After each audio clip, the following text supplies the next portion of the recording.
Hello and welcome once again to Crazy Comics and Stories. It's me, your charming and delightful old Uncle Rat Bastard. And at the other end of the series of tubes and wires we call the internets is Joe, Crazy Writer. How you doing today, Joe? I have a bit of a dilemma here. Okay.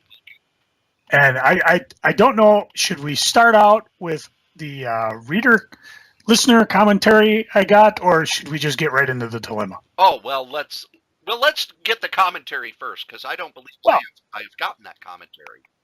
of course not, because finally somebody actually contacted me direct, as opposed to, giving it to you because you never share anything with me. You don't share pie, you don't share time off, you don't share, when you take trips down to the world's largest candy store, which I guess opened this weekend. So I didn't go yet. I haven't either, but I had a friend that went down there and he posed next to a big mural of the Hulk. So they did do expanding.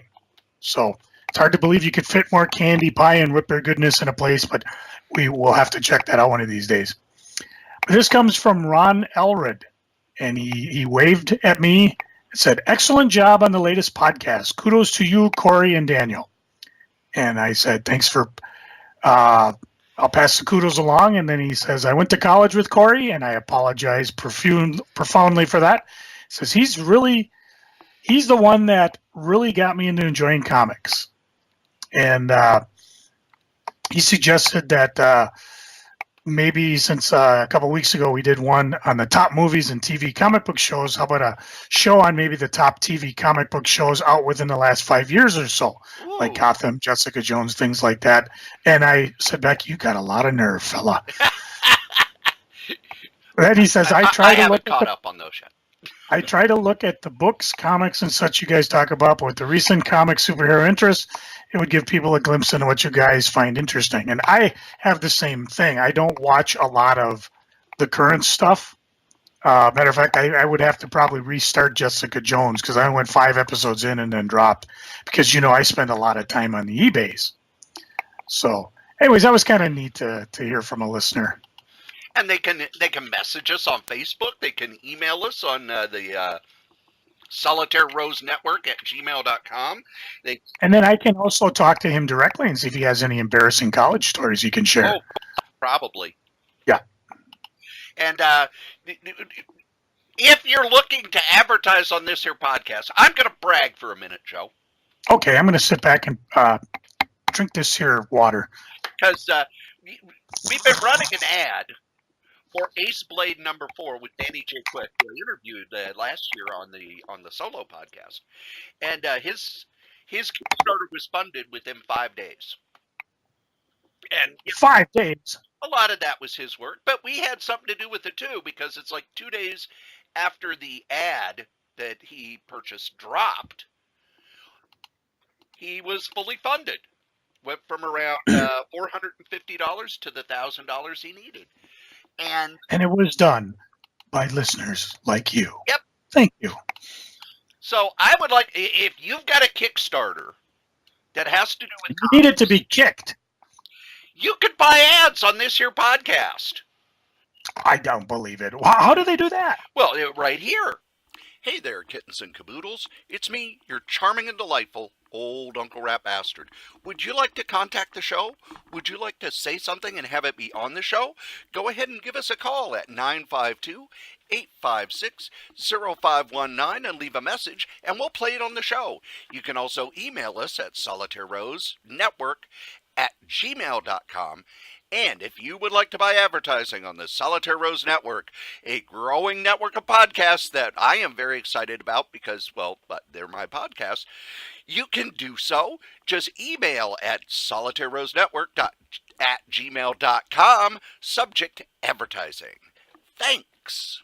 But the other thing that I want to brag about, Joe, pretty much for the last 4 years, every Kickstarter that we have focused on has succeeded. The 2 Case File Arkham books, the book by Carl Kessel, the Robo Vikings book, Ace Blade. We are a success magnet. You know why? Why is that? Because we are a national treasure. So if you've got a Kickstarter, you probably want to be emailing me to buy some ads. Sure, why not? Now, you said you have a dilemma. Yes. And of course, you don't have to worry about it because you were selfish and had a son, whereas I was a very kind person and had daughters. I had no choice in the matter. I know I didn't either, but you take what you can get. But it's biologically proven that I am, how would you say, predisposed to not like any boy that comes sniffing around my daughters. I do not understand that at all. It's just something that they've actually studied, and they think it could be because it's like, oh well, he's eventually going to replace me as the male figure in her life. There's always a suspicion that he's having relations with her. Quick nod to Bat Dad for that one. And it's just something that's there. So no matter what happens, I'm just predisposed to not like this particular person. However, I found out through my sources that this one particular boy actually listens to this here podcast. Uh-oh. So you now can't say anything mean about him. I'm not sure if I should. Zach, yes, I found out your name, and I'll discover more about you. Joe. I will bring the terrible power of Homeland Security down upon thy head. What? We're nice to the listeners. That's the dilemma. We're always nice to the listeners. Oh, see, I just don't know what to do. Let me run things. There is one thing that would soothe my fevered spirits, and we'll get to that when we get to freaking. Pizza? But no, I had some before we started. Thanks, so. I gotta tell you, I could never marry a woman that could outbulge me. I don't think it's possible. Oh no, she did. Most impressed. Wow. Well, but that's not what. And then we're not gonna. I had 5 days off, Joe. Always. And did you hear Teller spoke? Yes, I did. Yeah, the Big Bang Theory season finale. And of course, it was funny because everybody was, oh, Mark Hamill was on. It was so cool. Oh, it was so amazing. And I was like, I was more gobsmacked that he spoke. I mean, I know he has in the past, but I've never seen it. So to actually see him, actually utter a few words live, I was like, wow. So I was more impressed with that. But everybody else was like, oh, Mark Hamill was on there. Sorry, I was more impressed when he did Robot Chicken. But there were all kinds of TV news that came out over the weekend, and thank goodness there was, because all the comic news that came out over the weekend just made me mad at comic book fans. Yeah. But the TV shows were canceled and renewed and moved, and let's see, out of the shows I watch, Designated Survivor got canceled, which did not surprise me. The first season was incredibly good. The second season, they got a new showrunner who said, we're not going to do as much serialized stuff. The scripts got very dumbed down, where one of the things that I like about a political show is when they show that the problems that come before our leaders are very complicated. And in this one, it was very much, the problems were complicated, but they always kind of did a hand wave at the end of the episode to make it go away. And all of the intelligence it's like everybody dropped 50 IQ points from first season to second season. So I was not surprised that Designated Survivor got canceled. And anything else I watch is still on. Well, for me, though, the surprise was Lucifer. And I take the blame for that because I realized I was woefully far behind on it, but I figured I'd catch up on it on one of the streaming services, so I deleted the entire season. And next thing I know, they canceled it. So my bad. I won't do that again. It's your fault. It is. I'll take the blame, but it's not my fault. Although I have not watched it, Again, I'm behind on even the shows I watch. I'm behind on. I have all 12 episodes of the X-Men show that was on Fox, The Gifted. I got them all on the DVR. I'm just now watching Wrestle Kingdom from January, so that's one of the reasons why I took some time off from the full-time job. Partly because Minnesota in May is beautiful, beautiful weather. Partly because I was getting very burned out. And so I watched an entire season of Archer in one sitting, Joe. The last season, the Archer Noir, yeah, I watched the whole thing in one sitting. It was glorious. Oh, there's that sound again. But then had a lot of time for reading comics, which we'll talk about in our next episode. We're going to do like an all-review episode next time. Well, that means I actually have to read something. Yes, and take notes on it. Yeah, it probably won't happen. Okay. Because I forgot to tell you, I'm on vacation next week. Well, that's why we'll do an episode ahead of time. I hate to tell you this, but as we peel back the actual veil of how things work Oh my in the God, real you're world, breaking kayfabe. I know, but see, we are approximately, this podcast here will drop after the always mentioned MSP Comic Con, which we always refer to as SpringCon. Comic-Con. So I haven't got a chance to really, most people would be thinking, oh, this is the episode where they talk about MSP Comic Con, but that won't happen for a while because I'm going to be gone next week. And what you don't realize is now for the next 2 days, I am basically plunging and purging the house, getting all that goodie stuff that people gave and sent to me.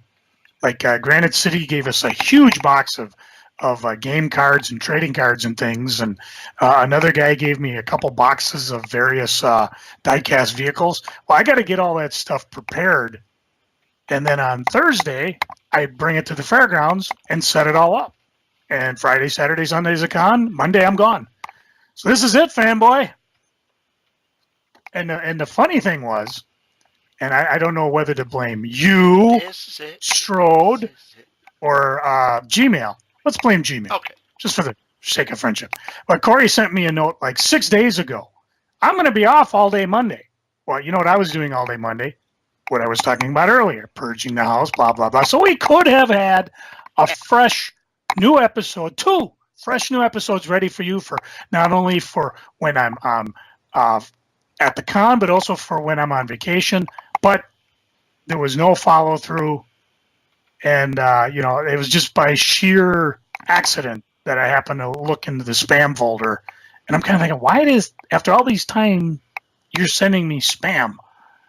Or why I figured this one was spam and all the other ones you sent me weren't. Huh. So, next time, follow up. I was on anyway, vacation. you'll probably have to use the fill-in episode, and then we'll do a review episode after that. Because what I'll do is I'll bring all those fun stuff to review with me. Actually, I may just bring all my free comic book day stuff, because usually what happens is that I'll start going through it like years later, and I'm like, oh, damn, that was interesting. This was from 2013. I hope they published it. So we will get to it, but we'll still have to figure out. Cory may do a special episode, a very special episode, without me. Does that mean Gordon Jump's going to feel me up in the back room of his bike shop again? Yeah, it could. Ugh. Or maybe you and Reginald could sit down and have a talk heart to heart and try to straighten him out with all these weird things about comics he thinks. I'd rather get felled up by Gordon Jump's corpse. I kind of figured you might. So anyways, we peeled it back. Now let's put it back and go, yeah, Cory, we're going to do that. So I sat down and read some omnibuses. Omnibuy? Yes. It's good to see your ribs recovered from being assaulted by the adamantium collection. You hit me in the head. Yes. Well, 18 pounds of solid comic knowledge. Sometimes you got to do it. So instead, rather than review stuff that has come out, since Joe's not ready, we'll talk about what we would like. This is. I don't open my omnibus. It takes the value. It takes the value down. Plus, they look so impressive on my bookshelf as it's slowly bending and getting ready to cave away. You just don't get that with other hardcovers, folks. You need omnibus weight. So I thought we could delve into the world of fantasy.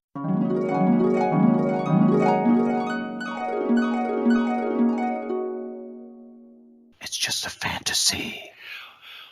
Here we are. We're in fantasy world, Joe. Yay. Wow. We don't have a very big budget. This is more like the fantasy world of the Wizards of the Lost Kingdom. But if we could do any omnibus we wanted, Ooh. any omnibus, because there are some that I would like that legally will never happen. I got one of those too. Actually, probably a couple of those. Yeah, and or the rights are all messed up, or the company no longer exists, or whatever. But 5 omnibuses that we would like. Because one of the things I like about the omnibus is you get the complete run. Like with the Doctor Strange omnibus, it's the complete run of Stan Lee and Steve Ditko. Or the Werewolf by Night omnibus, it's the complete series. Or the Tomb of Dracula. One of my favorite series from the 70s is in 2 omnibuses. And they even have a third that's got all the black and white magazine stuff that wasn't by Gene Colan and Marv Wolfman, so I kind of ignore it. But these are 5 fantasy omnibuses. And of course, I cheated and had 6. Well, then I you know. get to go I was first. sitting here. I was sitting here trying to figure out what to eliminate. But these I think would be actually pretty fun, and it's possible maybe 1 or 2 of them might actually happen. And of course, the one thing as I was looking for, as you know, because Cory can give me a quick theme of a show, and I'll figure some way to convolute it. But I looked at things like, would they do an omnibus on this, or has it already been reprinted in an epic collection? Is it something that they would think to actually put in a larger format? Has it been out already? But I did find some things that I think would be fun. And the first one up, I would like to see all the Marvel and DC crossovers in an omnibus. Starting with the amazing, was it Superman meets Spider-Man, or Yep. is it Spider-Man meets Superman? I forget who got top billing in that first Superman one. got top billing. And you don't realize, again, this is my golden age of comics as a 12-year-old, and I saw ads for this, and my mind exploded. I'm like, oh, this is so cool. And the only real disappointment of it was the fact that they played it off like, yeah, Superman and Spider-Man live in the same Earth. Whereas I was more thinking like the JSA, JLA crossovers, like, oh, somehow they cross over and meet each other. But it took me a long frickin' time to find this. In this day and age, I don't even know if it's currently being published, but you could probably find, if you got hundreds of thousands of dollars, you want to buy a mint copy of it, you could do that. If you want to buy it in one of the books. But, we think about all the crossovers that they've had, and, there was that, and then they came out with Spider-Man, Superman, Batman, Hulk, and then an awesome one, X-Men, Teen Titans. They did a second Superman, Spider-Man. Yeah, that was that one I mentioned. Because the first one, Superman, Spider-Man's in there. So the original 5. And then after that, the mind blurs because it was like every other month was somebody different. John Byrne did I think a Batman, Captain America one. And then there was a Galactus Darkseid by Byrne. And there was like a Batman Punisher, a Punisher Batman. I don't know if you want to include the DC Marvel, DC versus Marvel, or if maybe that should be its own, including with the Amalgam Universe. That would be maybe volume 2. But just anything that was a standalone crossover. I think there was a Silver Surfer, Green Lantern, and we've blabbed on and on about those before. But it would be so cool, to have the good, the bad, and the ugly all in one bound. I think there was two Batman Punishers, Yes. and one of them was that was when Batman had his back broken. So there was Azrael was replaced him, had his big armored Batman thing. Yes. So maybe a little discussion about what's going on and what happened, and have them all. I don't think you need to include, although you could if you really want to make it complete, the awesome JSA Avengers, JLA Avengers, that was done by Prez and Buzak. But again, I don't know how big you can make an omnibus before it gets to a point where it collapses under its own weight. That Marvel Secret Wars 2, I really worry about. One of these days I'm going to open that thing, it's just going to implode. Well, the New Gods is over 1,500 pages. Yeah, I'm looking at that. That's actually sitting on top of some of my omnibus. I figure, I got to get that weight going. But, I figure you do the original crossovers, and then maybe do the DC versus Marvel with the complete amalgam universe. And that would probably make for a good 2-volume set of omnibuy.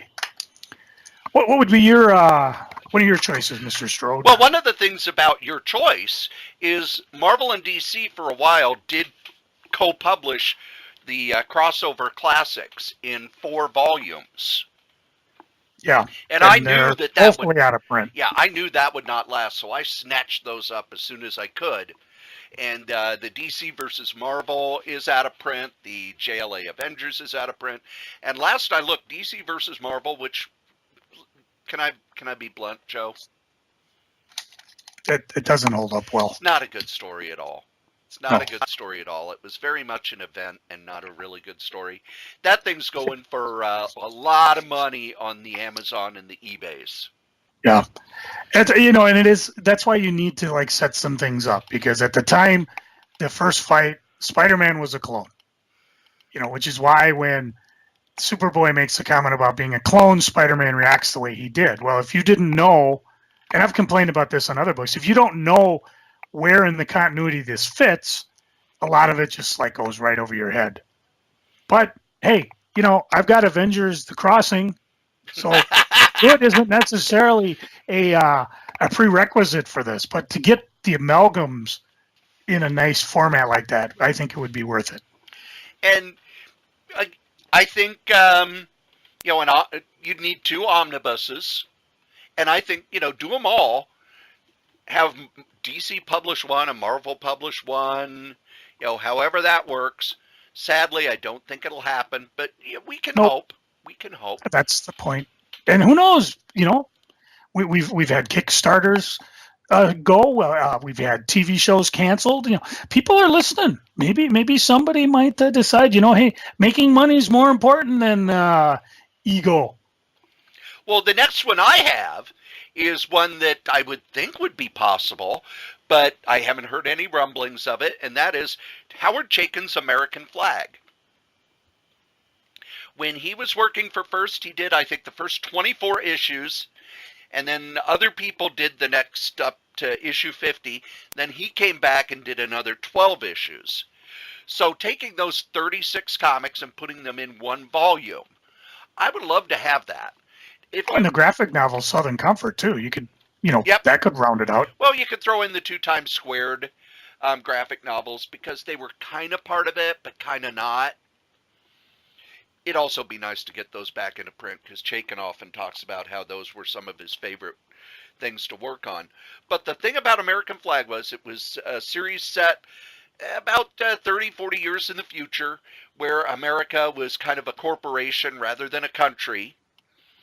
And if you go back and read it, you're going to think, this is a really modern looking book. It has a lot of the overlapping story. The art style is very modern. And this book came out in 1983. Every time they talk about the comics that drove the medium forward, they mention Mouse, Watchmen, and Dark Knight. I'm always shocked they don't mention American flag because people stole from that constantly. They stole the how he would use TV screens to give exposition, how there wasn't narration boxes, the jump cuts, which no one had done before. The idea of switching from scene to scene always had a meanwhile, to the point where that was a cliche. He didn't do that. He would draw differently to give you that sort of a cinematic version of a jump cut. The story was complex. The characters were very much in that Chaykin, cynical, smart-ass hero style. And it had Raoul the cat, one of my favorite characters in any comic ever. An intelligent cat with robot hands. But it was just a brilliant comic. I know Image has put out the first, I think, either 6 or 12 issues in a trade paperback. But we need the whole thing, because it was very complex and very... You couldn't just read one issue and know what was going on. Chaykin demanded a lot from the reader. And it was one of those where I would read it month to month, and then every so often I'd gather up all the issues and read them in a row. And you'd see just how brilliant he would set a seed in one issue and it wouldn't pay off for another 6. Or things in the background would move to the foreground and then move back to the background and move forward. It was a different style of storytelling that now most comic creators use. And Chaykin owns the rights to it, so I don't see why he wouldn't do it. Joe, next time you see Howard Chaykin, give him a chicken sandwich and tell him we want an omnibus. Well, he'll be at that Minnesota Fan Fusion in August, so maybe I will, if I can get the weekend off, but that's a different subject. My next choice, I guess I will narrow it down to 5, because this one, as I think about it, would be kind of it could be a 2-volume set or more, depending on what they come up with. And you could do it for DC, but I kind of lean towards Marvel on this one. I call it the unprintables and the rarities. The unprintable Marvels would be things that we've talked about in the past. The first Death's Head is in a Transformer comic book. Never going to be reprinted. We talked about the Marvel 2-in-1, where Thing meets Doc Savage. We've talked about things like Logan's Run. Marvel Team Up with Not Ready for Primetime Players. Just anything that's odd like that, okay, you've got your run of Marvel Secret Wars 2, and, well, we couldn't publish the Micronauts, but here's the crossover, and things like that. I'm looking more for, like, I guess, the regular Marvel universe, where you just, when they did the Essentials or the Epics or whatever, they just couldn't publish it in there.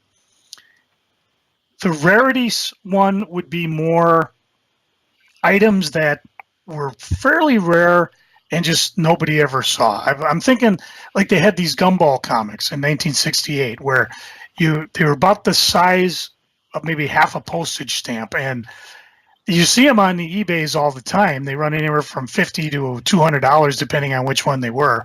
I'd love to see them and see what was in them. I'm thinking giveaways. I mean, there were in the, I think it was 80s, the big one was the Dallas Cowboys meets the X-Men and the Hulk. It was given away in an ad for the, I think, was it the Houston Herald or Dallas Tribune or whatever it is, but it was only available then. And of course, trying to find it was crazy. And of course, it had the Dallas Cowboy cheerleaders, who were, very big right then. We've talked in the past about the child abuse issues prevention, where like Spider-Man was in them. AIM toothpaste had a Spider-Man Green Goblin. Those type of things that you either got to find and hope you can find, or pay megabucks in the back issue, or maybe find a beat-up copy of it. I'd even toss in the Hostess ads. I'm telling you, if I was Hostess, we talked about it, went out of business, came back, I'd got a hold of Marvel DC and say, hey, let's reprint these things in like just a fun promo type comic thing and give them away for every box you buy, or sell it in comic stores. But these are things that they're part of the comic history. Even again, the Death's Head. There's an issue where he went after Doctor Who because in Transformers, Death Head was as tall and as big as the Transformers, and then one of the doctors used a compression ray that he apparently stole from the Master, shrunk Death's Head down to human size, and then meantime somebody had put a hit out on the Doctor. Well, in Death's Head comic himself, he tried to collect on it. I think at that time it was the Eighth Doctor. I'm sorry, the Seventh Doctor, Sylvester McCoy. And these are things you can pick up the run, the incomplete Death's Head, but that's the issue. They cannot reprint because Doctor Who's in it and they don't own the rights to it. So I would like to see that type of omnibus. I would imagine it would be so expensive, but I think it would be a lot of fun, just not only for some of the rarities, but just to be able to have these things in a permanent format. So when I go to read my Marvel Secret Wars 2 omnibus, I can put that 85-pound monstrosity down and pick up the Unprintables one and then read the Micronauts crossover and then put it down and so on and so on. Heck, you could even... Well, anyways, that's kind of some of the things that I'd like to see in an omnibus form. And, with the cost to do the omnibus, it might even make it economically viable. Of course, when you mentioned, the Unprintables and stuff for DC, I don't have this on my list because I didn't think of it. Wouldn't it be cool if DC came out with a omnibus of canceled comics cavalcade? Oh, look, I'm drooling already. That would be something I would buy because those issues would be so impossible to pick up. And I think we even talked about it in the past, a Foom omnibus. Again, the problem is because Foom had a lot to talk about the Micronauts and this and that and all these other licensed products that they could probably never do it. But it would be fun for us old timers who remember this type of stuff. The next book that I had on my list was one that you've mentioned a couple of times now, and that is the Micronauts. Marvel's Micronauts, the first 12 issues by Michael Golden. Oh. I was of the age where I had the Micronaut toys. And I remember when the comic came out, it was like, that's not how it's done in the toys. Because, that was back when you were young enough that you read everything on the back of the toy and bought. Mm-hmm. And then when the comic came out, it's like, that's not right. That's not right. That's not right.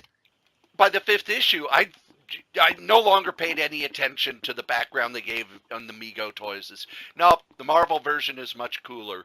And, man, that art by Michael Golden, still to this day, beautiful. The problem is with the comic books, and I have the comic books, it's on newsprint, yes. And it doesn't hold up well. It looks bad. And it does. And you put that on the... you do a good print job on the omnibus paper, that Michael Golden art will blow you out of the water. And it's a shame there's so much really good Michael Golden stuff out there that just hasn't been reprinted. Especially when you think about all the artists who, when you talk to them, they will say that Michael Golden is their inspiration. Angel Medina often talks about the issue of Doctor Strange that Michael Golden drew, that he buys. Every time he goes to a convention, he just buys that issue. Oh, yeah. That was a fun run. Buzz will go on and on and on if you let him about how much he loves Michael Golden. A lot of the Image Boys said that they were inspired by Michael Golden. But those Micronauts issues, then you had Pat Broderick take over, who did his style was not much different from Golden in those days. And all the way up through, I would say, to the end of the Gil Kane run. Just reprint all of the Bill Mantlo stuff. Because once it went to a different writer, it wasn't the same. But, man, you're not going to get a reprint of that from IDW because they don't have the rights to the Marvel characters. It was in the Marvel Universe. But if they sit down, work out an agreement... Do a Micronauts, do a ROM. ROM you'd need 2 because it went 75 issues. Joe? But you took the one I was thinking about because I had Rom down as well. Because I mean, speaking of Bill Mantlo, another fun run. I've blabbed on and on about how Rom. I remember that first issue. I was walking in the Shinders and I saw Rom #1. And my recollection is that there were no house ads for this until after #1 published, because I had no idea what it was. I mean, I knew the Micronauts were coming. I knew Shogun Warriors were coming. Again, another one that would be fun, Shogun Warriors. And I'm like, well, I should pick it up. It's a Marvel book. And, I wasn't quite sure it would appear or how it dealt with in the Marvel Universe until Rom went into that house that Doctor Strange fought. And then you realize, okay, yeah, it's part of the Marvel Universe. It started out small, his own little private war. And then eventually the entire Marvel Universe got sucked into it. And even towards the end, I mean, I loved Sal Buscema's art. And although the change to Ditko was stark, it still worked. I think about issue 59 is when that happened, and it ran through. I think Broderick did annual #1 as well. But yeah, there were 75 issues. There were 4 annuals. There was a crossover with Power Man Iron Fist, which was weird because you were always told, well, Rom probably won't appear anywhere else in the Marvel Universe, and then he does. And it was a key point, too, because that's how they were able to get Rom off planet. And I suppose if you want, throw in the episode where he comes back for Rick Jones' wedding. I guess Marvel got in a little hot water for that, but I think this would be a fun run. I really thought there's a Facebook page for people who appreciate Rom, and they were really pushing hard to have Marvel reprint Rom somehow as a benefit for Bill Mantlo. And of course, it never happened. And I do kind of follow along Rom in the IDW universe, and they did kind of an interesting thing where they said, some of the technology that Rom's using is transformer based. So, the whole thing coming up with the Unicron, which we talked about in the Free Comic Book Day issue, Rom was part of that as well. So, they're doing interesting things with it, but it, to sound like an old fart, it's not my Rom, and it's not something I tried it, not my cup of tea. I'm not really going to complain about it, but I would buy an omnibus on this Rom as well. Again, same thing I said about the Micronauts. This was all published in newsprints. It doesn't hold up well, even if you keep your issues in awesome shape like mine are. Shogun Warrior might be a little tougher sell because it wasn't as long, but maybe combine it with Godzilla. What the heck? We got an essential on it. Why not do omnibus? Cory? The next one I have is one that would be a lot like the monster buses that they put out last summer, and that is 70s Marvel horror.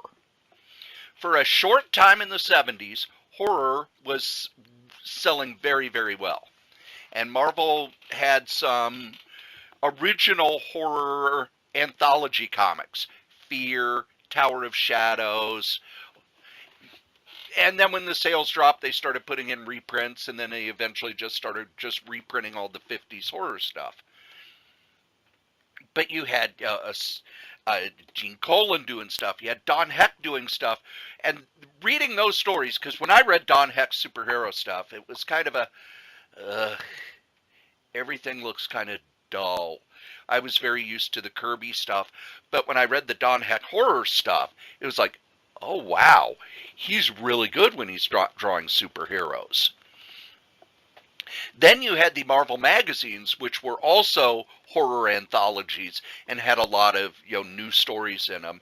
Now, a lot of those horror comics, well, a lot of the 70s black and white magazines, they reprinted the Deadly Hands of Kung Fu. They've reprinted Dracula Lives. But there's all these 1, 2, 3 shot stories out there. Put them in one big omnibus. Here's 70s Marvel horror. And if there's enough room, you could put in the short-run series, such as Brother Voodoo, or It the Living Colossus, or Mordred the Mystic, get a good 1,000 pages, just 70s Marvel horror, and I would be on that like a Oprah on a canned ham. She loves her canned hams. Joe, what's next on your list? Before I get any farther, I was going to... Did you know there's a omnibussecollector.com? Yes, I did. Yeah, the omnibussecollector.com, and he does a similar thing where he puts wish lists and reading lists and things like that. So he actually hasn't posted for a while, but if you want to go check it out, it's kind of fun because he's kind of doing the same thing we did. I found it because I was one of the things. This is kind of a tie, and I'm going to cheat because there are two omnibus runs I really, really, really want, and they're both Marvel. And I'm just going to say them. I want Moon Knight. I want Defenders. Two totally separate characters, but I think for, like you said, Cory, Moon Knight had a lot of different appearances before he had his first series.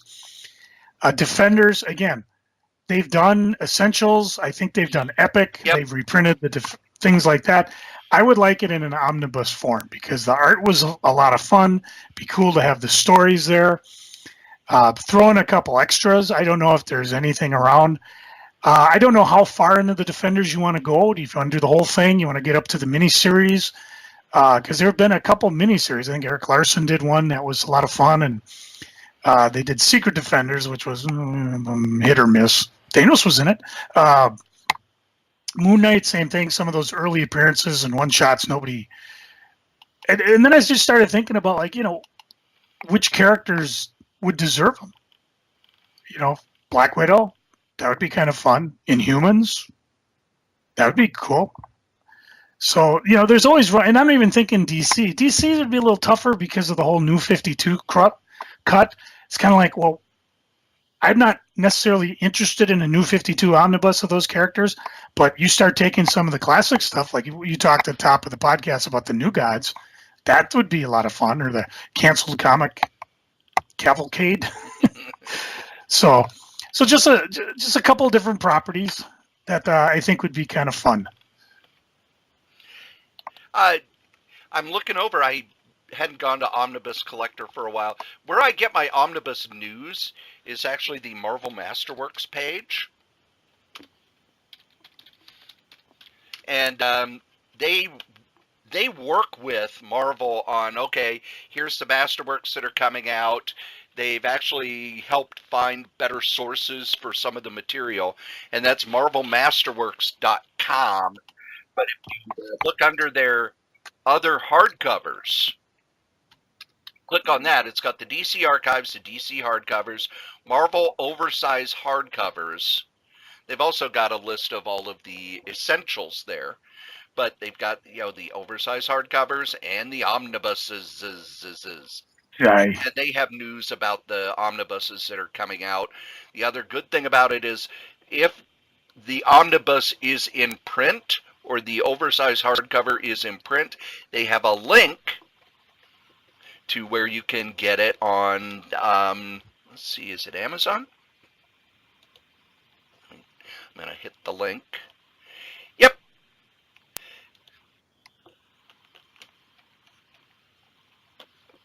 They've got links to Amazon or other websites that are selling them. So there's that. The next one I have on my list is another one that I know will not ever see print, but it should. One of my favorite DC series from the 80s was Infinity Inc. And the series was, these are the children of the original Justice Society. It had Roy Thomas. It had Jerry Ordway did some stuff. And then this unknown artist, Todd McFarlane. It's got to be a pseudonym. Yeah. I don't believe that's a real name. It ran 52 issues. It had some crossovers with other books. It had some annuals. It was another one of these books that Crisis pretty much destroyed it, and I really hated the ending. I could not have hated the ending enough. But the idea was fun. It was well put together. The characters, some of the characters still live on if you're a Sandman fan. But man, I would say the first 30, 35 issues, it was one of my favorite superhero books from the 80s. And it's not been reprinted, which kind of shocks me because they've reprinted God knows everything else. Secret Society of Supervillains got 2 hardcover reprints. Come on, man. Come on, man. Come on. Come on. This is early Todd McFarlane art. Why isn't it in print? Come on. And the first 12 issues was a continued story about the Justice Society turning evil and their kids having to stop them. And it was one of those where I couldn't come out fast enough for me. I was just starting to learn about DC.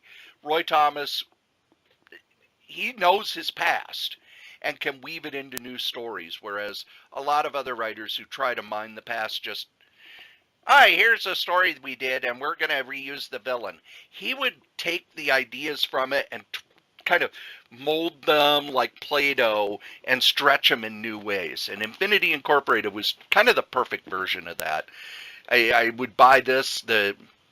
I would buy this at almost full price.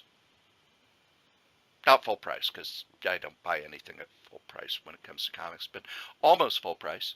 I want it that bad, Joe. What's next on your list? Well, I decided to give DC a little love. Well, it's about time. Although, and I was trying to think of outside the box, but a lot of the other properties that I would think of, like John Sable or Tales of the Bean World, or other things like Mage isn't finished yet, but I definitely want a Mage omnibus. You hearing me? You talking to me, Wagner? Don't make me hunt you down, because I will. I've been reading Mage since I was 12, and I want an omnibus of all of it. You were 12 in 1985? I remember buying 1 through 6 of Mage in a pack, and because it started in 85. I didn't realize how hot. Well, let's see. Yeah, that would be. Yeah, it was probably. Yeah, that would be about right. No, you were around 20 in 19. I ain't doing the math, Strode. All I'm going to say is that my next one is out of print, which is annoying as hell because I really want to read it. And I want an omnibus of it. And if I don't, there's going to be a crisis on Infinite Earths. I want all the crossovers that pertain to the story. I've talked about it before where the middle of Crisis, it kind of breaks down because it's like they didn't really know where they were going. And it's like Blue Devil's talking blah, blah, blah, blah. And then he goes off into his book. And some of the other guys go off into their books. And, the crisis is percolating, but it's not percolating enough where it's in everybody's forefront. And it really doesn't get going until after the Flash dies and after Supergirl dies. And then it really, when the villains make their move, it really starts moving again.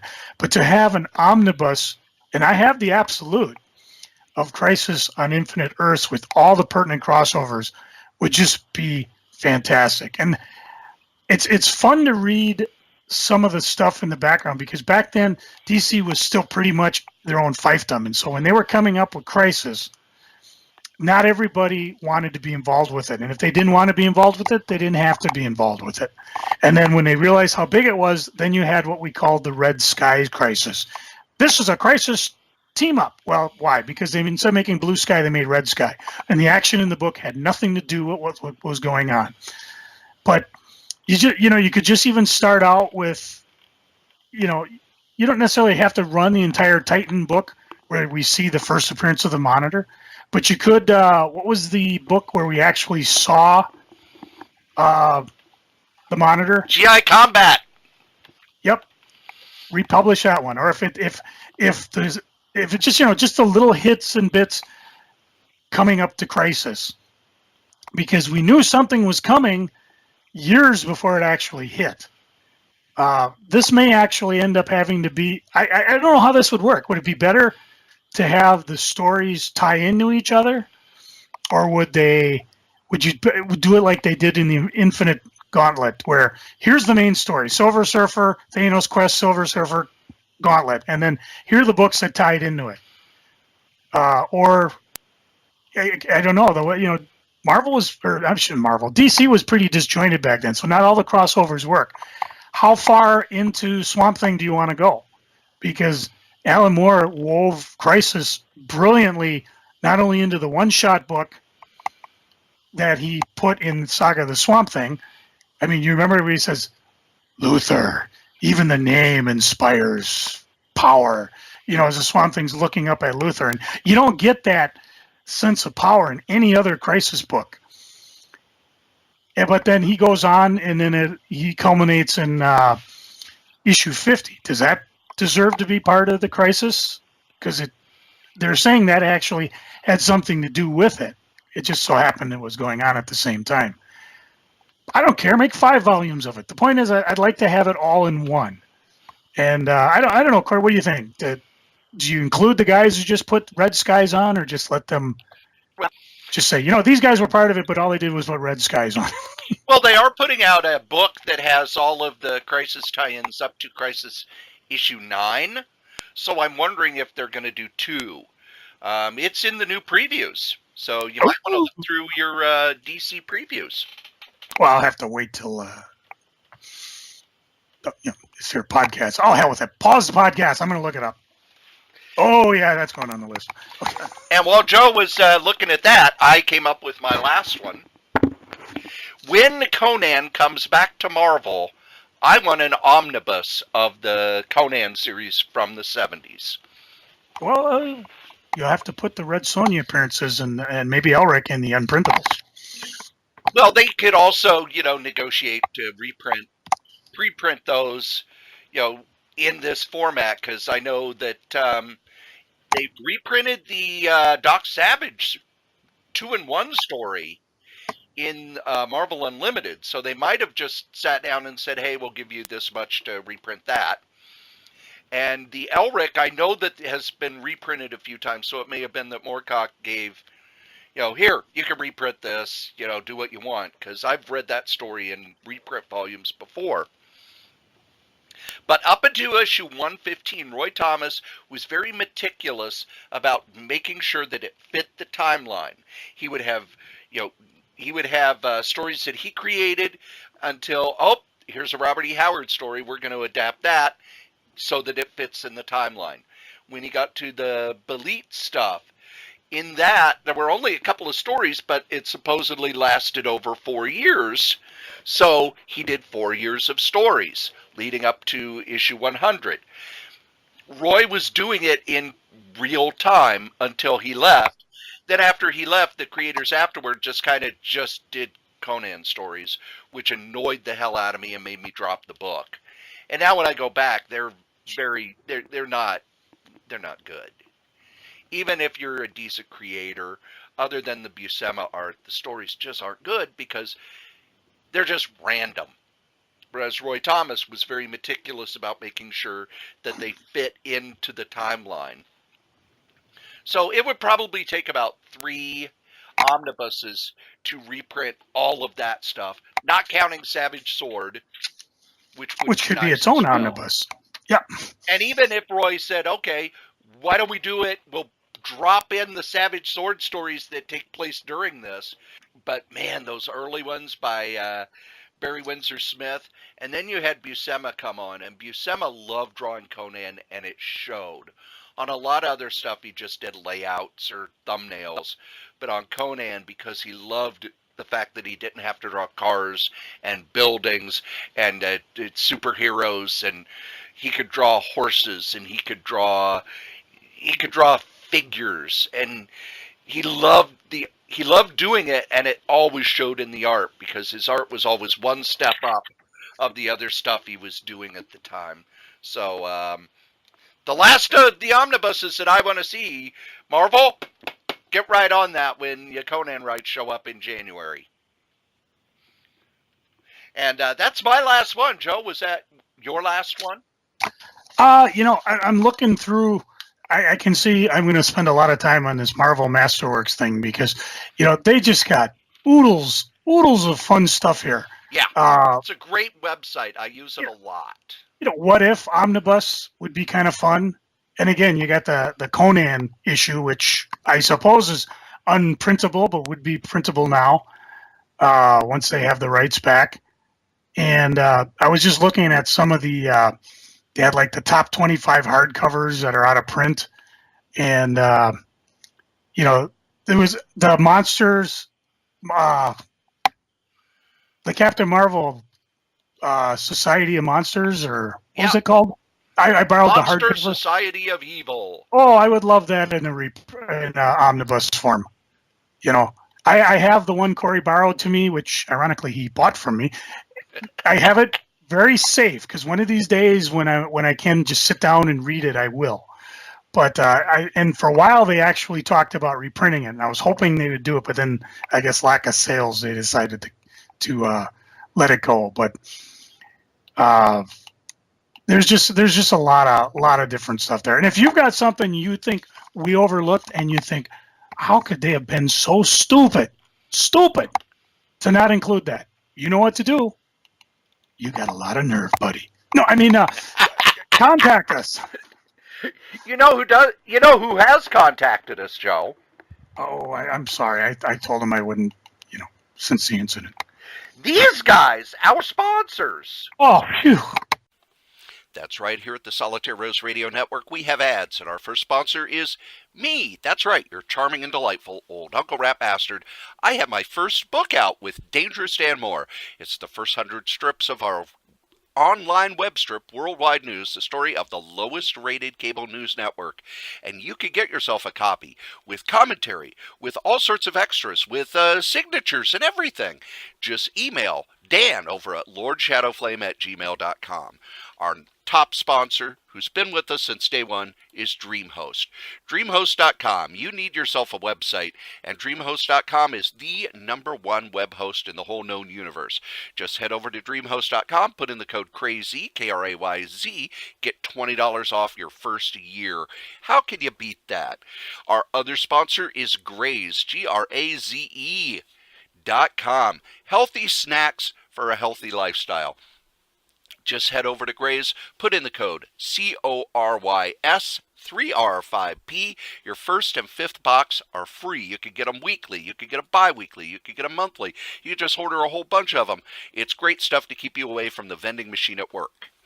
Now, if you would like to leave a comment for any of the podcasts that we do, we'd love those. Go ahead and email us at solitairerosenetwork@gmail.com, or you can call 952-856-0519. Operators are standing by. Okay, it's just a place that will record your calls, but we'll play them on the air. We'll answer your questions. We love getting feedback. Tell us what you think. Ask a question. Suggest a topic. Be a guest. Send us your stuff. SolitaireRoseNetwork@gmail.com. If you would like to advertise on any of the Solitaire Rose radio shows, you can. Just email us at SolitaireRoseNetwork@gmail.com. Subject advertising. Thanks. I thought it was something else, but no, our sponsors, definitely. Well, if you're looking for something else, we do other podcasts, We do? Yeah, here's the news about them. The Solitaire Rose Radio Network has all sorts of podcasts. We've got Scrabbling Across the West with Dave Cafell and his lovely bride, Stephanie.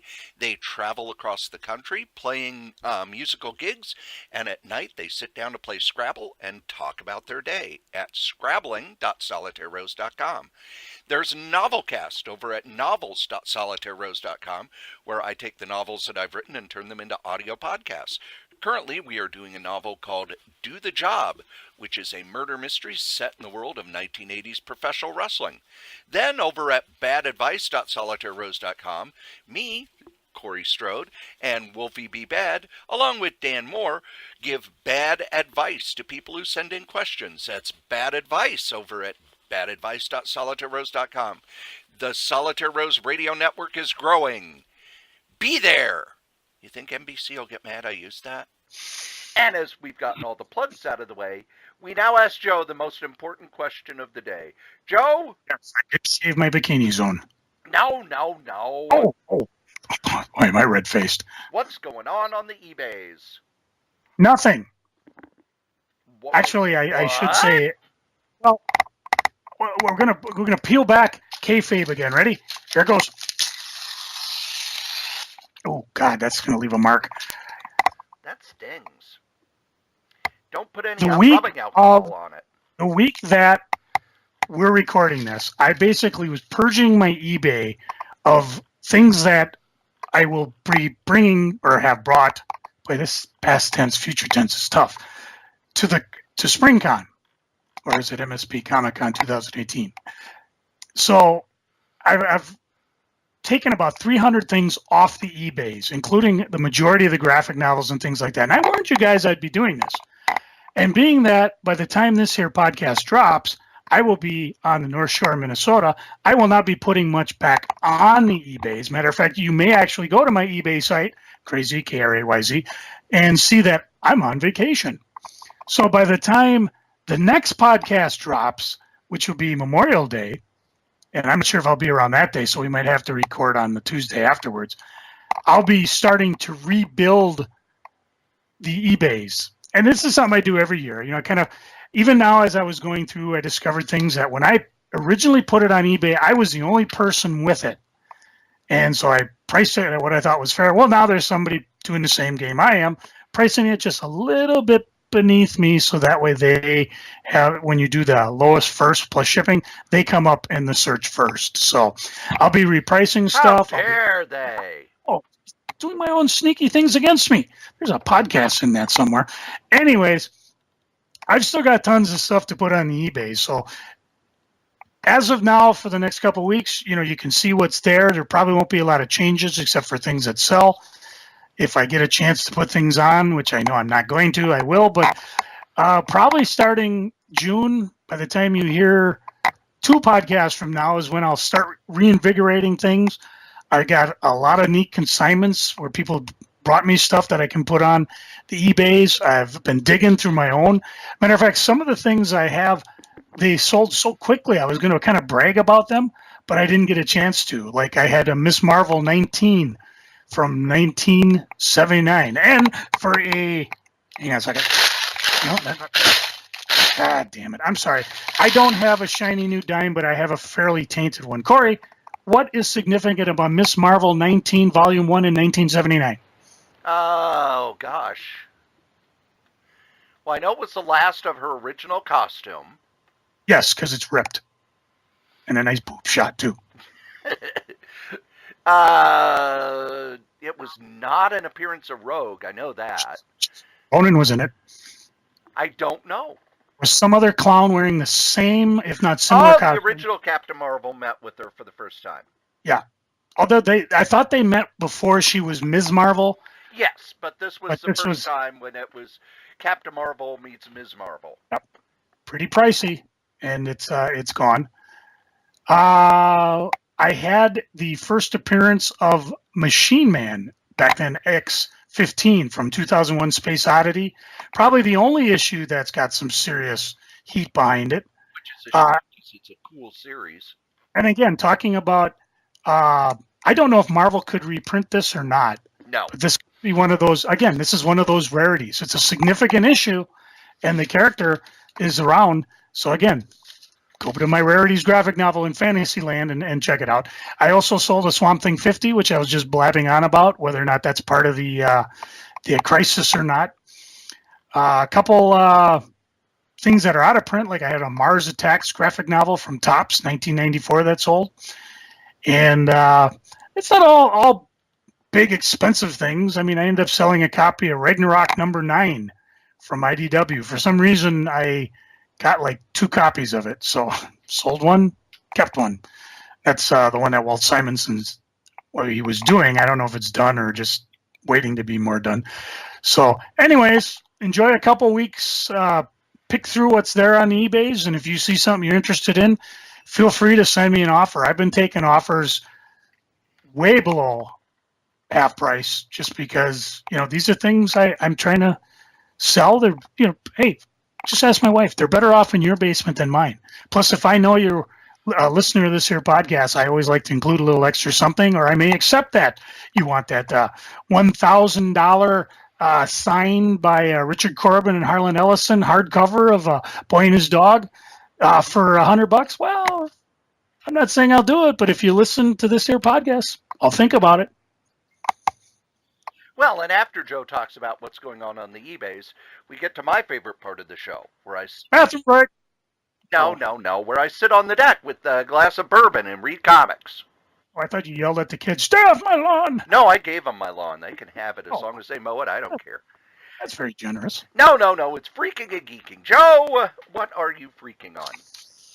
I am bummed that as we record this here podcast, words percolating through the internet that Margot Kidder passed away from the original Superman movies way back in the 70s.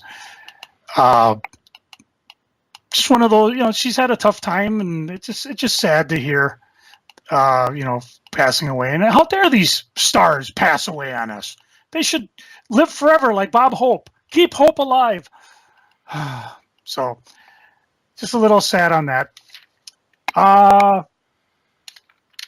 The other freaking I'm gonna talk about when we get to geeking. So that's pretty much it. Other than that, I don't have a lot of freaking. Because, like I said, I'm doing what I'm doing. I love doing. I'm digging through my house, looking for hidden gems and things I've forgotten about. But unless I make this freaking too much geeking, Cory, what are you freaking on?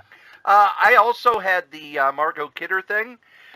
One of the things everybody's talking about, oh, she was Lois Lane, she was Lois Lane, she was Lois Lane. One of the reasons that one of the things I want to add to that is she was very open about the fact that she struggled with bipolar disorder. And there were times when her life was completely out of control, and she was able to, with medication and psychological help, kind of bring her life back together.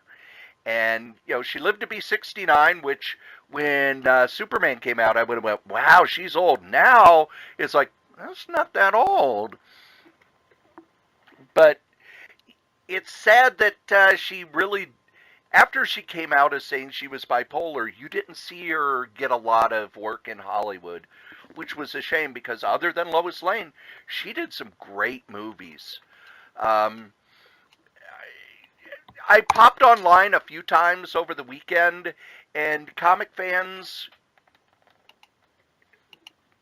one of the Are nuts. One of the things that I've kind of been saying lately is I don't want to be a part of any fandom, because every fandom seems to turn to crap.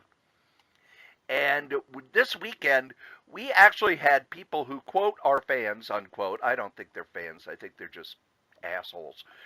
Threatening comic shop employees, death threats, because their shop owner said, I'm not going to carry this book because the creator is kind of an internet Nazi troublemaker.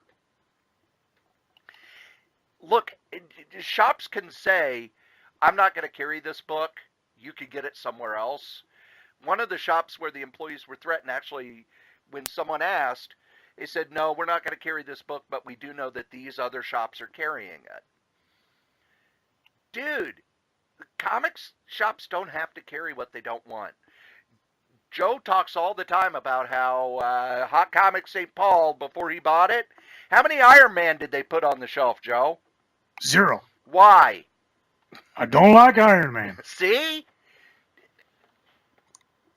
If you want a book bad enough, especially one of the things that I want to bring up, this book was a huge kind of an Indiegogo thing. Not a Kickstarter, an Indiegogo. And okay, I'm ignorant. What's an Indiegogo? Indiegogo is like Kickstarter, except you don't have to reach the goal. Oh, okay. And I've talked to a lot of shop owners who, if something does well on Kickstarter, they're not going to carry it in their shop for a simple reason.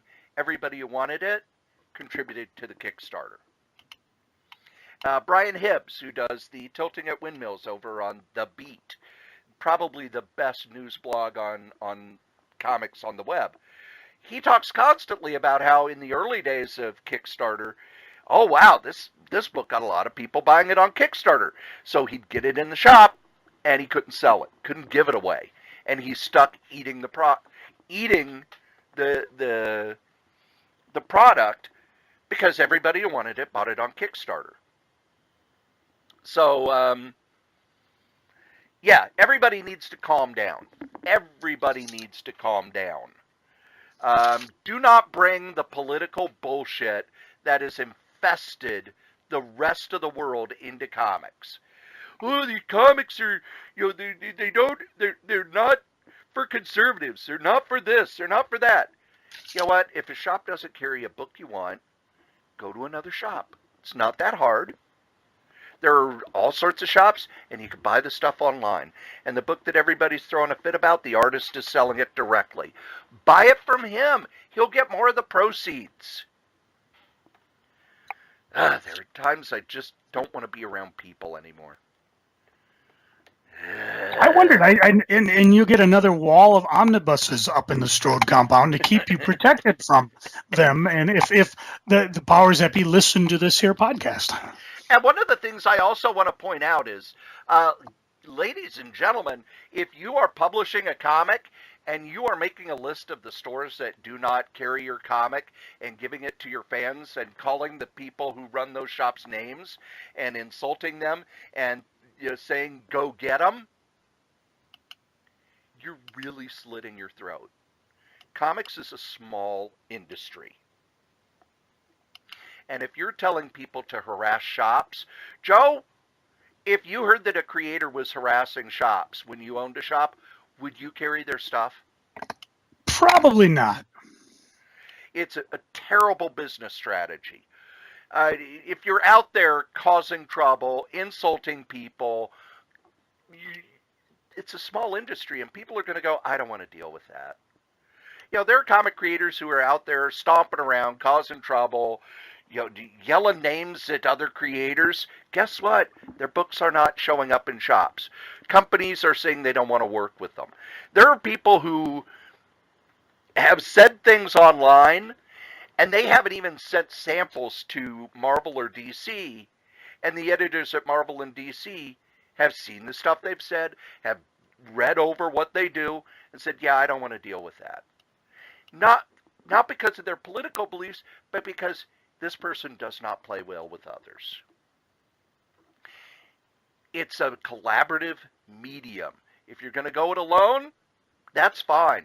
But if you want to get distributed, if you want to work with other publishers, if you want to do collaborative stuff, you better kind of be nice and not be an asshole. Because there's a long list of talented people who aren't going to be able to get work because they're such a pain in the ass to work with. Don't be those people. Joe, what are you geeking on? Well, I sent you a picture of it. I got all my essentials in order. So I'm ready to start filling in the holes. I went with a list on Wikipedia of ones that were published. And it's interesting because I'm looking on when you talk about the Marvel Masterworks, or Marvel Masterworks, MarvelEssentials.com is where I'm at. And it's part of the Marvel Masterworks resource page. But they have a list of the graphic novels, the essentials as well. Although they don't, I'm looking like at they don't even have Defenders on their list. They should. And then they have let's see, Doctor Strange. They only have volumes 1 and 2. And I happen to know I have 4 volumes of Doctor Strange Essentials. So I think I'm going to stick with the Wikipedia, but I did write down the ones that I don't have. There are some that I know I've had that I sold off, like I sold the Conan one years ago. I do have the Godzilla one. I'm surprised I don't have the Killraven one. I thought for sure I picked that up. Oh, and it's possible. Don't. That Killraven one, the printing on it is terrible. All right. And the reason for that is the graphic novel, they didn't have the original line art. So, it was in color. They basically just photocopied it. Meanwhile, P. Craig Russell's like, you could borrow the line art from me. I have it. But they didn't. Instead, yes, I know it's going to cost a lot more, but the Marvel Masterwork is going to have all of the Killraven stuff in it. Or better yet, omnibus. No, there's not enough for an omnibus. So basically, the Killraven Masterwork is your omnibus. It's the biggest Masterwork ever. We could have maybe they call them a minibus. When there's not enough It's kind of like when Night Nurse was going crazy because the prices were going nuts. All of a sudden, the book that was commanding $10 was going for over $100. And I suggested to Marvel, I said, you should do they were doing like the $4 throwaway Death of Superman book to keep people going. I said, just do a quick book like that. Call it the non-essential Night Nurse or semi-essential. I said, the guys who want to know about this book because it's hot right now and people are buying it, and you're not going to spend a bunch. You can just print it to order. And he was like, it doesn't make sense. I go, yeah, I know. That's why I sold 1.5 tons of Death of Superman for $5. Oh, tell you, there's nothing worse than somebody in power being an idiot. But so, anyways, I got my essentials ready. I sometimes when I'm at work, which I'm not going to be for 2 weeks, I sit back and I'll listen to my iPod or I'll turn on YouTube's. I happen to put on something and I just started watching. Cory, have you ever seen Bat Dad? No, I have not. I have heard of it. Oh my God. I laughed till I couldn't see straight.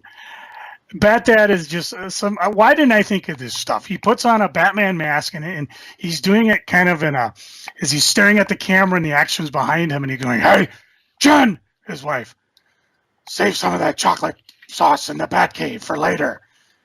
We'll have relations. And then, of course, you can go into the inappropriate one where the kids, it is pretty cool. These kids swear. It's like the one that, hey, what are you doing? I'm making a figure. Why does he have 3 legs? That's his penis. Some would say penises are inappropriate. Penises are appropriate. Ask Siri. What? Go ask Siri if penises are appropriate. And then it goes, bing. Penises are appropriate. I'm not sure what if you're asking for. If you'd like, I will search the web for penises are appropriate. No, good God, no. Equally as funny is a gentleman by the name of Tom Sanders. I don't know. I hope Tom's making a lot of money on his Facebook, or I should say his YouTube vines, because damn, I would capture this guy to do some type of sitcom because he's fast, he's furious, he's got his teachers involved. The best ones are when he does story time. So just put Tom Sanders story time, and he looks story time, and then he zooms up onto a couple and he goes, then these two would go out during the day and strut their stuff, and people would look at him and they throw their glasses on, wave their hair, and start strutting away. Or the one where he comes up to story time, and he runs up. Little did she know that this was when he was about to propose. And she's like, and the guy's like, no. I cannot give either of these two justice. So write this down. Bat Dad, Thomas Sanders, and give yourself a treat. They've got the best of things where you can go 30 minutes and just laugh. With Tom Sanders, the story time stuff is fun, but also just his regular comedy stuff is just amazing. So, but in fact, I'll probably do some of that. No, geez, I gotta get ready for SpringCon. Oop, sorry. Let me put the kayfabe back. That doesn't look right. Oh, well. Did I mention I'm going on vacation next week? Yes, you did. Did I mention it's my 30th anniversary with my beloved wife, Chris? You did last week, but you can do it again this week. Cool, because we're going up north. And if I'm lucky, and she's not listening, I'll be able to stop at a few comic stores. So when I come back, I'll have a Oh, I heard her just yell no. Anyways, when we come back, I'll probably have hopefully some stories from Comic-Con and hopefully some stuff about what's going up north. Because the one thing about what's fun about having special episodes like we've had the last couple of weeks, where we get to talk about stuff, but then I also lose track of fun things that I've done. So it's like I want to say, well, what did I do last week that was cool? Because I kind of went on a mini jaunt where I went to a couple of half-price bookstores, and I talked about visiting Mind's Eye as they were going out of business, and I might go visit them one more time before they close up shop. I did stop at Toys R Us today. They've moved their discounts 30 to 50% and kind of browse through, and I'll be damned if they are getting new stuff in. So They must have just a tremendous warehouse somewhere, and they're just moving stuff around. And what's amazing is the different Toys R Us. I think we got 5 in town. I think one of them's already closed up because they started liquidating early. But they all have different things. So you may go to one and see something. I went to another one and they have things that I thought of, well, I'll come back and pick that up. Nope, they're gone. Boy, when they went 30% off, the Transformers were just wiped out. And Cory, are you good with math? I was told there would be no math. I'm sorry, I need your help here. What is, let's see, 70% of $80? Man. Screw it, I'll get to the calculator. 70 Carry the 4. times point. Oh, always the 4. For $50 at the Maplewood Toys R Us, I can get a replica of Ric Flair's robe. Ooh. The red one, sequence that says Ric Flair on the back. What stopped me from doing it was there is a Macho Man robe with it, or next to it, and I couldn't figure out which one to go for. The choices I have to make. Reading wise, and again, I will forgive me if I repeat what I may have talked about over the last couple of podcasts, because I don't know what I've talked about when I have it. Did I mention I picked up a copy of As You Wish, The Inconceivable Tales from the Making of the Princess Bride by Kray, who played Wesley in the Black Pirate Robert. Not Very on the fun. podcast. You talked about it on your on our trip to the hinterlands. Oh yeah. No, it's a fun book. You can find it real inexpensive online. If you're a fan of the movie, this is kind of a companion, because I guess he also did a video diary of stuff. And just, we were talking while we were traveling about just the way Andre the Giant was and how he loved being on the movie set because people treated him normal. They weren't staring at him. They weren't pestering him. In fact, a lot of times people ask, are you doing okay? And he's like, I'm doing okay, boss. There's stories about his, no one there could drink him under the table. There was no way it was happening. Matter of fact, there was a story where Kray talks about how apparently Andre drank so much he just passed out in the lobby, and they left him there because there was no way they're going to move that man somewhere else. Just a lot of fun, a lot of behind-the-tail scenes, which I love. I refound my hardcover Hercules, Prince of Power by Bob Layton. And this has the 2 miniseries, Hercules, Prince of Power and Hercules, Prince of Power 2 from 82 and 84. And I guess there's a third one that they don't have. Do they have the graphics? No. Oh. See, this is what I'm talking about. We're giving you guys omnibus ideas. Plus, there's all sorts of other Hercules fun stuff you could throw in there. The first Thor Hercules fight, things like that. Dude, we ought to be on commission for these guys. Just give us hey, there you go. Just give us a sample or two samples to review before they come out. That's all we ask. In the meantime, this book was a lot of fun because it takes place in the future. Bob Layton just has a fantastic take for Hercules. He's humorous. He's lusty. He's bold. One of the things it worked. But in the Marvel Universe, they suddenly decided, okay, Hercules is a buffoon. They decided he's a buffoon. And so every time they looked at him, he was a buffoon. Didn't help that he was fighting villains that only he could see. But that was kind of a real 360. And it worked for the storyline, but it was real sudden, too. This still takes place in the future, whether it's a current one or not. Plus, it has, everybody has to have a chance to fight Galactus. And Hercules has his chance here. I think I did mention this last week, but I did just finish up the Universe X Volumes 1 and 2. And I don't know if this is a series for just you casual fans. There's a lot of minutia in here for anybody who's a Marvel buff trivia. You get it in Earth X, which I read, and I read Universe X 1 and 2. Some of it's real quick. Like when I first read this, I skipped the last pages where in Earth X, I think it was X-51 talking to the Watcher. And in this one, it's actually Appendix to the Universe written by Jim Kruger, who is I know he does a lot of work with Alex Ross.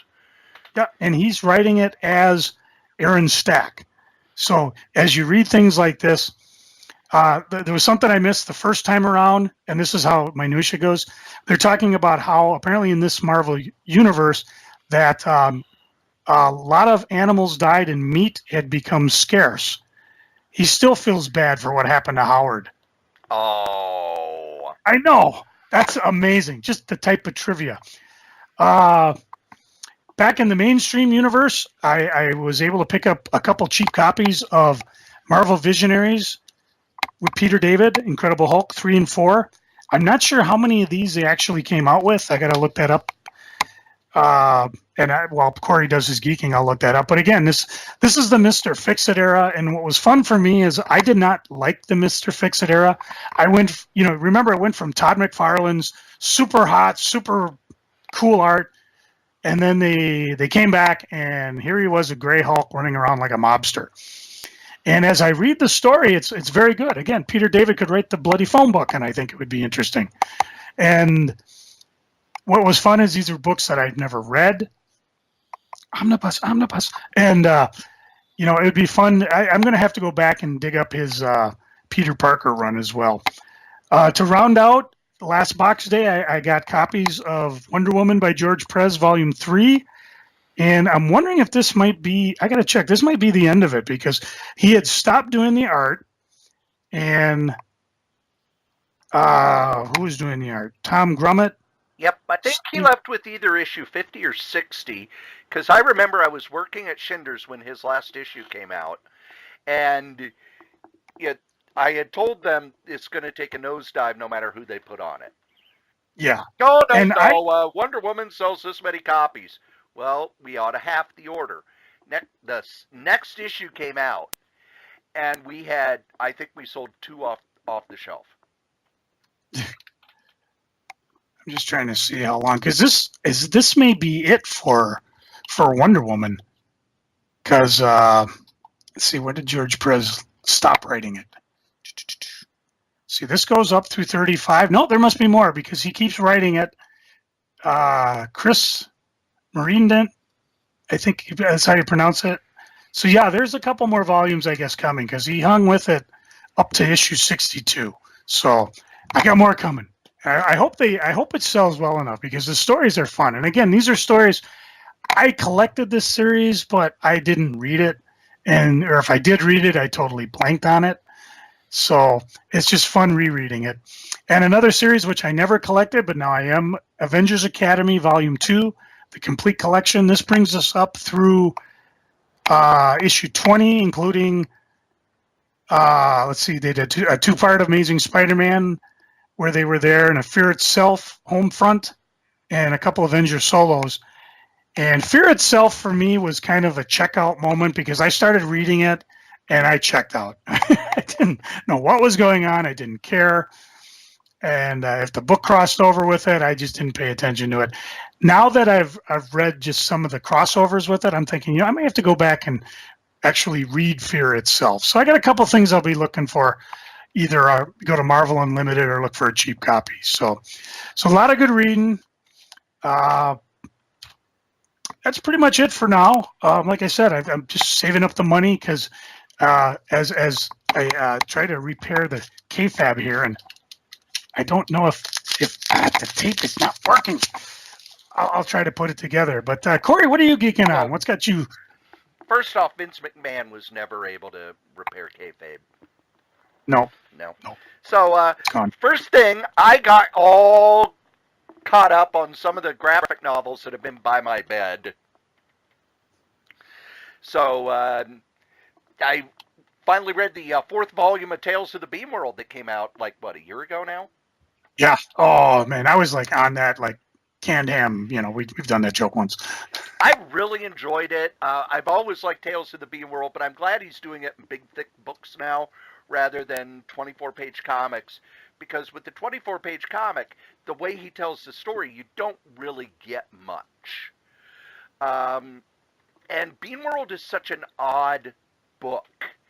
that you really need to read a lot of it to kind of grasp what he's doing. It's like no other comic that comes out because he's set up this world and he's set up these rules around this sort of very simple fantasy world. And the stories are around when things in that fantasy world change a little bit. And the characters have to figure out why the change happened. And all of the changes still apply to the rules.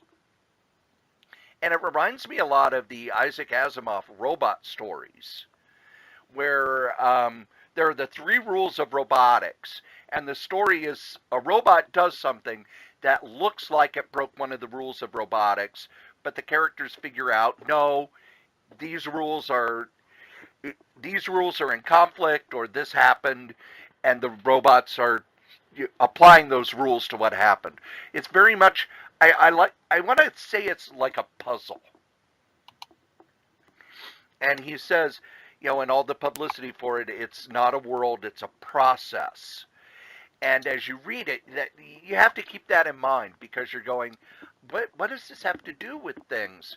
It's a unique form of storytelling, and I really, really like that.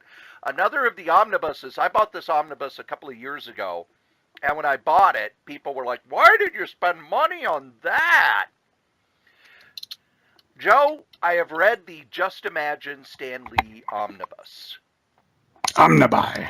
And while, boy, it's not good, the art is incredible. And you get John Buscema working on DC characters, which he only did in the one Superman Spider-Man story. And, John Buscema, even though it's not really DC characters, it's John Buscema. It's John Romita.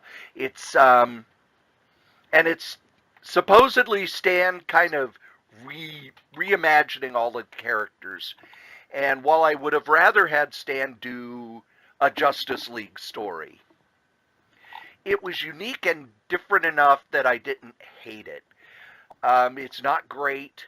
I don't even know if I would call it good, but it was interesting.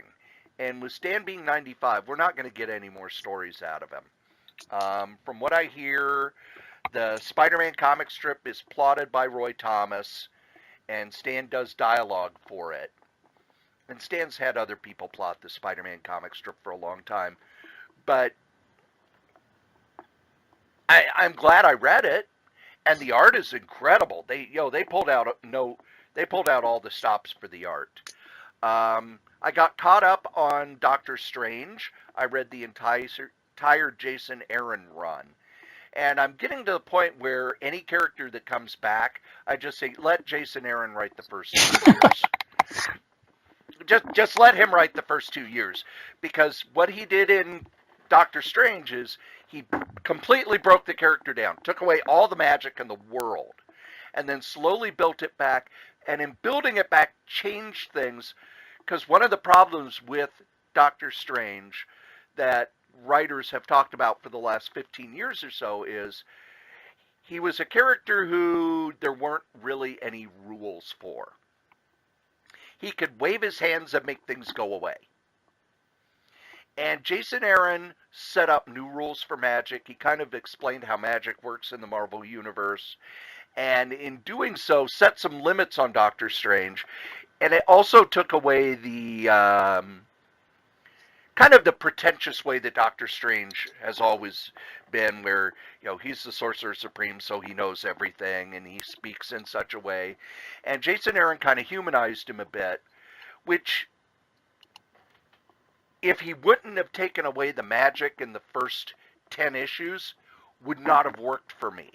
But this is a Doctor Strange who kind of had to rebuild himself. And I will say that when the story arc that comes right after that, where he faces Baron Mordo and Satana and Nightmare, it was the best those characters have ever been used. To where Satana, who's the Devil's daughter, I really like that character now. And in the past, it was a character that I could kind of do without, and Marvel killed her once, and no one seemed to give a shit. But now she's a very interesting villain, And have you read those stories, Joe? Oh yeah, I read them as they came out. Okay. You still eat bacon, huh? I will. I Eat just won't let her shove it down my throat. the evil bacon story was my favorite story. Oh, That was so good. and what a brilliant way of that. There's a reason we need Doctor Strange down here. Yes.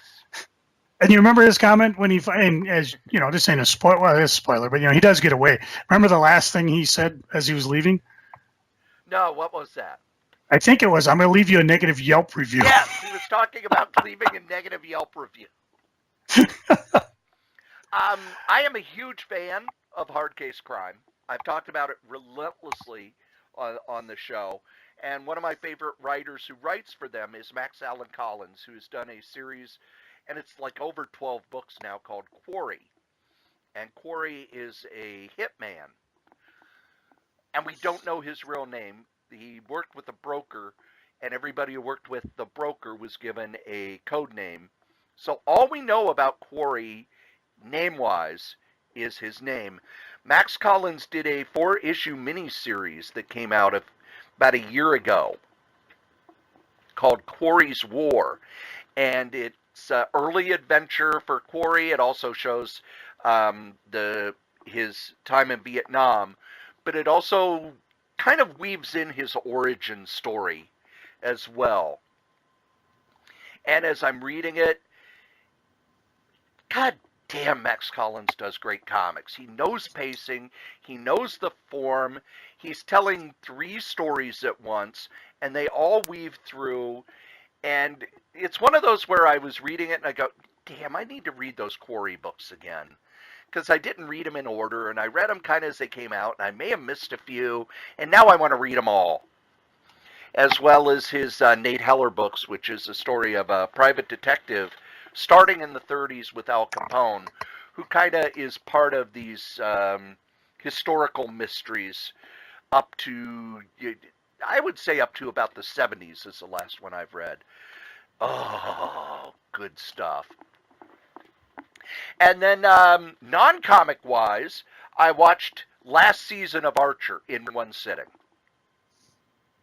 Because it's, oh look, Archer's they've got season 7 on Hulu. I'll start watching it, and I watched the first episode. And while it wasn't normally Archer has a lot of one-liners that you laugh yourself sick on. This one was funny, but it was much more tightly plotted. And I'm not going to say it was serious, but it was more serious than previous seasons, but it was still really good. And then Danger Island started about 4 weeks ago, so I've been catching up on that as well. Wait, isn't that the thing from La La La La La La La La? No. No? Oh, damn you. You had me there for a minute. I also got all caught up on the Joel McHale show with Joel McHale. I don't watch reality TV at all.